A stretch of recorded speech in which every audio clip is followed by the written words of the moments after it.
Hey everybody, I'm Kyle Ryssdal. Welcome back to Make Me Smart, where we make today make sense. Friday, September the 20th.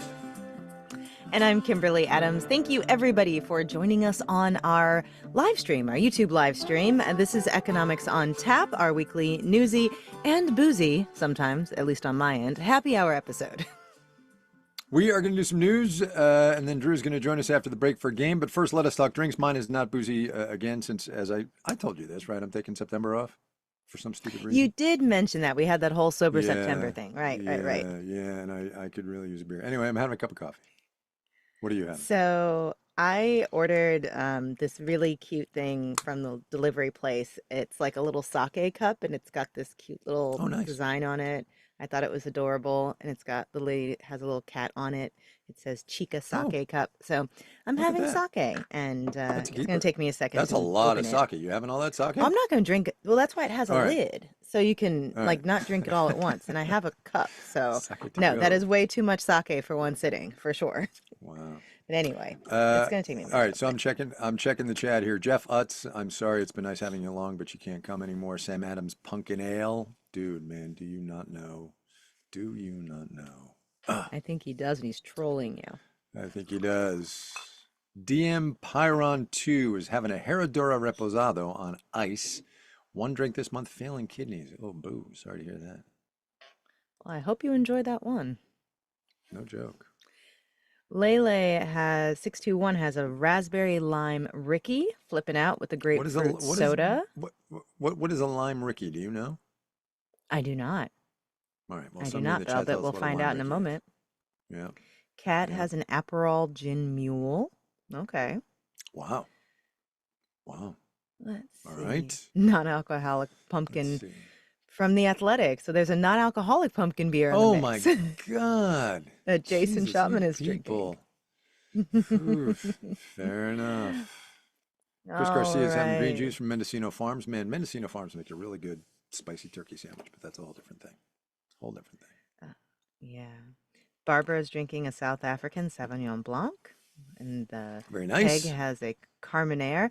I actually am a huge fan of Carmeneres. I went to Chile with my sister years and years ago, and her, at the time, boyfriend, but they got engaged on the trip. I got to take all the pictures. Good. It was very adorable. But we went on a winery tour in Santiago and tried all these different Carmeneres. It was really fun. Nice. Very, very nice. Yeah.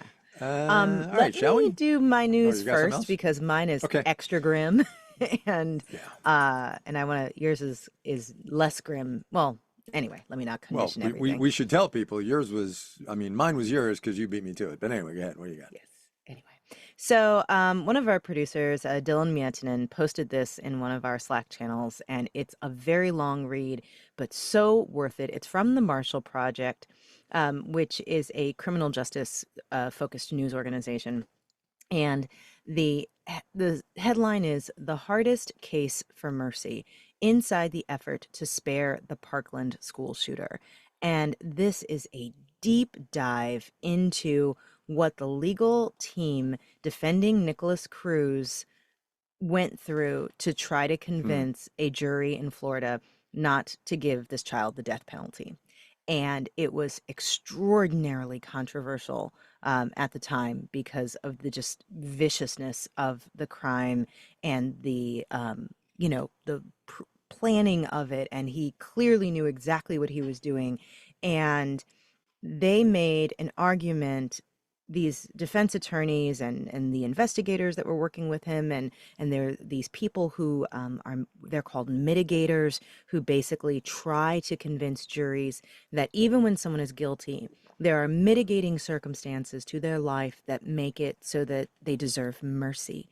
And the breakdown of how they went about doing that and what fed into this kid's life to bring him to the place where he could do something like this is just extraordinarily heartbreaking. It's really hard to read, but it's very, very good, and highly recommend it.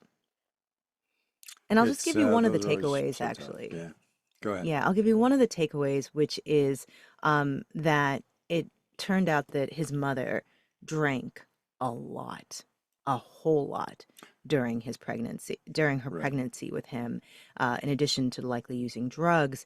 And a big part of this effort was convincing the jury that the damage done to his brain, from his mother drinking so much while he was in utero, affected the rest of his development and the rest of his life, and that there were plenty of signs throughout his youth that he was a danger to the people around him, and he Mm-hmm. did not get the help that he needed. And but there's a really gutting clip from one of the parents of the Parkland victims testifying at this kid's sentencing, saying that, if he's going to be in prison, he hopes that, he's basically murdered in prison, and that Mm. he dies a painful death. You know, it's grim. Yes. And we will try to make a turn because that is very grim. Hard turn. Hard turn. Uh, Sorry, I'm just thinking about loud about.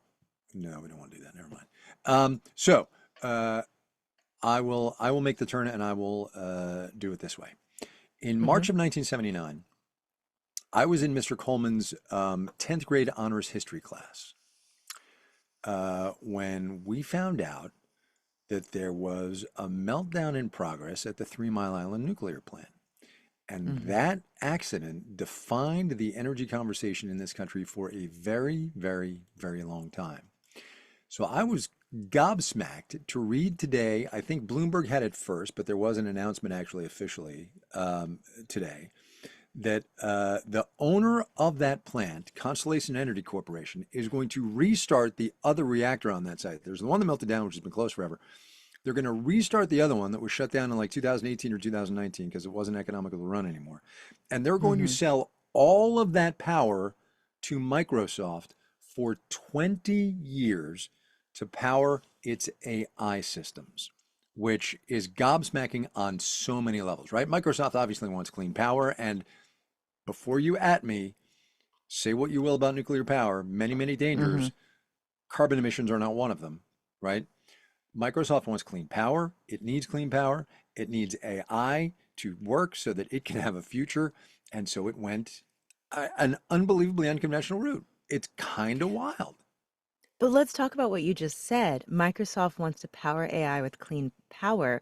And when you were just talking about 3 Mile Island, just defining the energy conversation for a generation, that's what made nuclear not clean energy. Yeah, you bet. That You plus, bet. the other Chernobyl and stuff like that. But Right. it was supposed to be the clean energy solution, right? It didn't Yep. emit so Yep. many toxins and all these other things.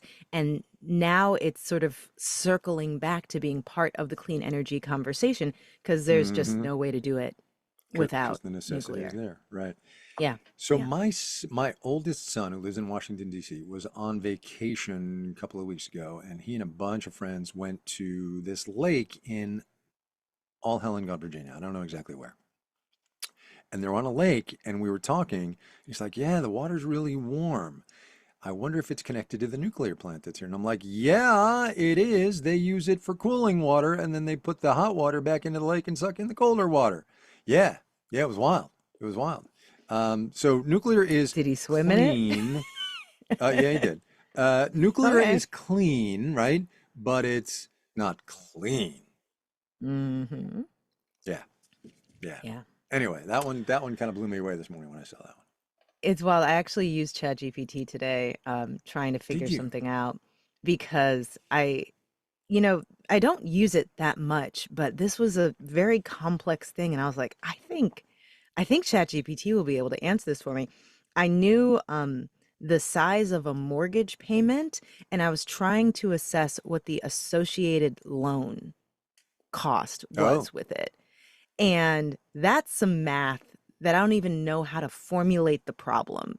And so I just asked ChatGPT, if the mortgage is this much, how much was the loan? And it was like, what was the interest rate? What's the what was the rate, term? right? And And the how term, right? often is it? Is it a monthly or bi-weekly Yeah, so you payment? were you And I were was like, reverse engineering this thing, yeah. yes. And so I was like, it was a monthly payment. It's a 30-year mortgage. Let's just assume the rate was 6.5%, because we're talking about Mm-hmm. within the last month or so. And I got the answer, and I don't know how I would have Googled or DuckDuckGo my way to that answer. So Yeah. it was Yeah. helpful. Good. Yeah. Well, look, I have not, I confess, played around much with ChatGPT. I don't know why. I never have had occasion, I suppose. Anyway, Yeah. I mean, I'm trying to think about uh, what I would have done if not for that option. Because I did look around for a I, calculator that could do it online and couldn't find anything. I would have Googled reverse amortization table, Mm. But right? then I how don't would know. I? Anyway, doesn't matter. It worked. Anyway, All right. whatever. It worked. All right. There you go. That's the news. A little grim, a little weird, a little off. We're going to take a quick break, play a round of half full, half empty in a sec.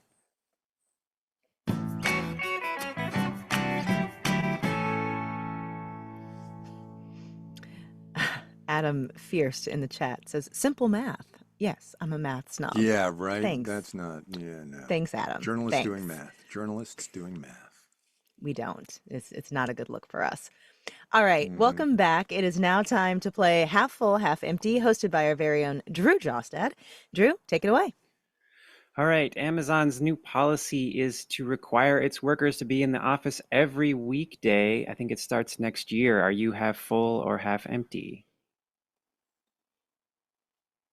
I don't know what the parameters are, right? Like, do they have to be there like 8 hours a day or what have you? But I'm half full with that. I mean, companies get to decide, and then workers get to decide what they want to, if they want to work there.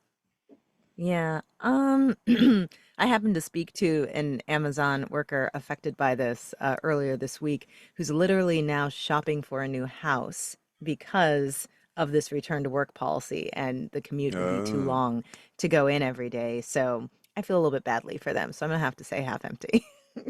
fair enough. Fair enough. Drew. Speaking of ChatGPT, are you half full or half empty on schools warming to using AI chatbots? So two things. This was a Matt Levin story for us a day or two ago about OpenAI hiring a person who had been at Coursera, which is the online learning platform, to expand its reach into K through 12 and college classrooms. So that's item one. Item two is we had back to school night at my daughter's high school, I don't know, 2 weeks ago.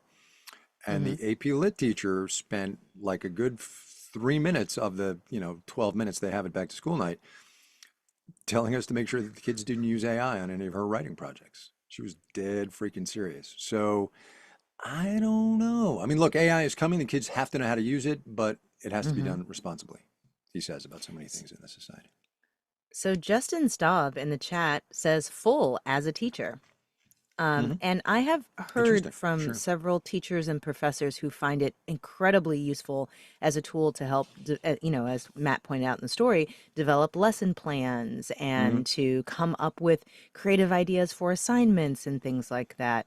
I I'm half full on it being a tool for teachers and all the way full on, well, no, I'm all the way full on it being a tool for teachers and a something that students learn how to use.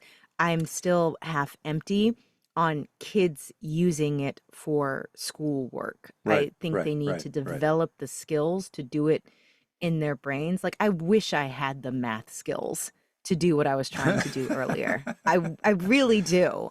It would, and Yeah. sometimes when I'm like really bored and I'm trying to like help myself get to sleep, I watch this YouTube show called Number File, which is all about these like high level math problems. And it's like these expert Wow. mathematicians who refer to it as maths. And they're like breaking down these Wow. complex mathematical problems. And I'm like, wow, I wish I could do Hmm. that. So Hmm. I'm all for learning. I wonder if it's a little bit like Wikipedia. When Wikipedia first came out, and high school kids went to Hmm. it, and younger kids too, and they were like, "Oh, this is the answer, and I'm just going to do this." And then you learn, of course, that Wikipedia can be wrong, and you're going to get busted, and this and that. I wonder if the Hmm. learning curve is going to be like that, right? I don't Yeah. know. And now we know that you can I don't go know. to Wikipedia as maybe a starting point, but Right, then you have right, to go right, from there. right. Yeah. Exactly, exactly. All Sure. right. With early sales of the iPhone 16 looking a bit weak, are you half full or half empty on slowing demand for smartphones? I think it's a market saturation thing, right? Also, the fact that these freaking things cost $1,200. Come on, man. I'm half full because if it means people are holding on to their phones Yeah, longer and getting more use out of it, and you know me, I'm team refurbished. I rarely I will know you buy are. a new phone. Yep, So, yep. yeah. Totally fair. All right, Drew. Did you weigh in on that one, Oh, Craig? I didn't. I I didn't didn't. weigh in. Sorry. Yeah, I'm half empty. I think that, I mean, I'm half full on slowing demand, half empty on everybody replacing everything as soon as Apple decides they want to sell more stuff. Hmm. Right. Yeah. Well, sort of in that vein, are you half full or half empty on IKEA's secondhand shop? I have no idea what that is. So IKEA has opened up its own like resale shop. So rather than you posting your old IKEA furniture on Craigslist or Facebook Oh, Marketplace, you can, I guess, either sell it back to IKEA or maybe it facilitates the sales. And let me click on the link because I forgot that bit. Um, Yeah, but there's an it's option where you can like sell it to IKEA and you get a little bit more money if you accept an IKEA gift card instead of cash. oh, well, yeah, of course you do. mm, Incentives matter, people. Incentives Right. matter. It's currently like a so limited pilot in Europe. Hmm. I'm gonna say half Hadn't heard. full because it I have to imagine that if the stuff inevitably ends up in the garbage, as most, let me not say So most, much but a does. lot of IKEA stuff does when people try to resell it or pass it around, um, maybe they have a more efficient way of recycling it than individual people trying to offload that stuff would, perhaps. Mm-hmm. Mm-hmm. And also, I'm all for Also, companies go ahead. being a part of the ensuring the life cycle of their S- products. the- Patagonia Right. and all these other companies, like, you know, yeah, I'm gonna go half full. What were you gonna Yeah, say? the circular economy. Yeah, I'm half full. Mm-hmm. I'm half full. Me too. Mm-hmm. Time for the poll. Last question is the poll. All right, Hey, time for the everybody in poll. the chat, get ready. Half full or half empty on companies taking political stands? So this is a series that David is doing on Morning called Office Politics, in which he is exploring this subject from various angles. It's so interesting because I think we were talking about this not too long ago, right? Right after George Mm-hmm. Floyd, all these companies came out and said, we're going to be stronger on DEI, we're going to elevate people of color and minorities who need opportunities in the workplace that they haven't gotten, and everybody went, yay! And now they're actually Mm-hmm. backing away from it. So, look, I don't think you can trust corporate America. Okay, back up a minute. I'm speaking hyperbolically, but everybody take what I'm saying with the appropriate amount of this is Kai. You can't really trust corporate America as far as you can throw them, right? They're going to do what they have to do to maximize profit because, Mm-hmm. again, hyperbolically, that is their job. That said, since the Supreme Court says companies are people too, and they can have political expenditures, it matters what companies say and do and declare about their politics. So Mm-hmm. I don't know that I have an opinion on it, but it's a live issue. I don't know. I don't know. It's such a live issue. I was just looking up this story, and I'm just reading from the AP, but a bunch of places covered this today. Civil rights groups call on major corporations to stick with DEI programs. A Mm-hmm. broad group of civil rights organizations called on the CEOs and board members of major companies Thursday to maintain their commitments to diversity, equity, and inclusion initiatives that have come under attack in online and in lawsuits. An open letter signed by 19 organizations and directed at the leaders of Fortune 1000 companies said companies that abandon their DEI programs are shirking their fiduciary responsibility to employees, consumers, and shareholders. And these groups included NAACP, National Organization for Women, the League of United Latin American Citizens, Asian Mm-hmm. Americans Advancing Justice, and the Human Rights Campaign Foundation. Like I said when we talked about this a couple of weeks ago, uh, not taking a stand is taking a position. Mm-hmm. And Mm-hmm. I'm glad that, these groups are, advocating for themselves in the same way that the people who didn't like these DEI stances advocated for themselves. Mm-hmm. I don't know if folks have been following what's been happening with the Fearless Fund. It What is was a that? I don't know what grant that is. program. Yeah, so it was a grant program targeted at supporting startups led by Black women, and they got Oh. sued saying that it was discriminatory to have this program, and got taken to Oh my court. God.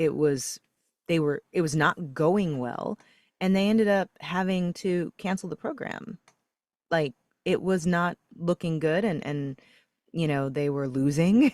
And Mm-hmm. this is what happens. And so this is the courts telling private enterprise what they can and cannot do with their money. And so they settled. Here we go. Here it is. This is another AP story. The Fearless Fund drops grant program for Black women business owners in a lawsuit settlement. The venture capital firm has closed down a grant contest for Black women business owners as part of a settlement agreement with a conservative group that had filed a lawsuit alleging the program was discriminatory. And that was, what was it, last Wednesday? So, Wow. Wow. yeah, that happened. What does the poll say?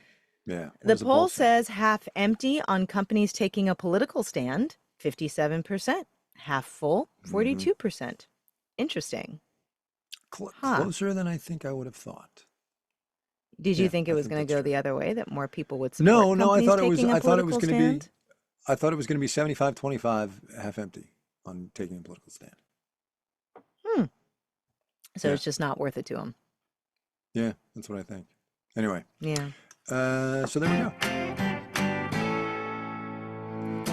Yeah. I don't, yeah, I'm going to think about that a little bit more. Anyway, Yeah. that is it for us today. Heads up, there's not going to be a show on Monday, and that is because I will be in Denver for a live event on living single in today's economy. If you are in the area, I hope you will come on down. We will be at the Holiday Theater, and Make Me Smart listeners do get a special discount. You can use the promo code SMART, SMART.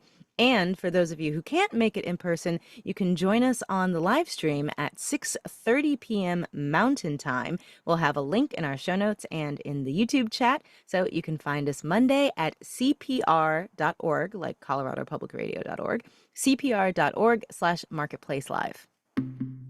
Important to note here, and I'm reading in our Slack from our folks on social. Link doesn't go live until Monday, so that's where it's going to be, cpr.org/marketplace live. Make Me Smart is produced by Courtney Bergseeker. Today's episode was engineered by Charlton Thorpe. The team behind our Friday game is Emily McCune, Jamila Huxtable, Antoinette Brock.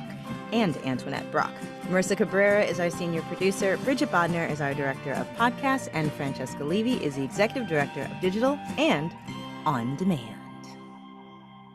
Bunny Hug Geronimo says, I'll be at that show. So there Yay! you go. Come up and